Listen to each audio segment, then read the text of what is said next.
Warning: our YouTube channel and its videos may contain scenes, language, and content that may not be appropriate for all audiences. These videos include surveillance footage, undercover pursuit of suspects, actual police and rescue operations, and fearless confrontations. If you do not approve of the content, please do not watch our videos. If you wish to continue, we strongly advise that you proceed with caution. Viewers' discretion is advised.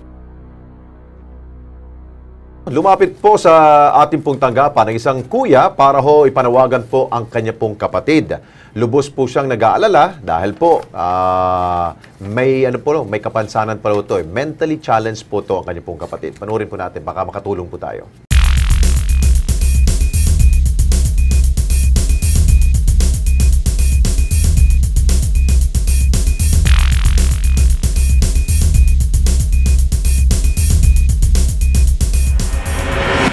Diretsyong nagtungo sa Kilos Pronto ang 30 anyos si Genold Aguirre para manawagan hinggil sa nawawala niyang kapatid, si Candy Aguirre, 26 anyos at mentally challenged.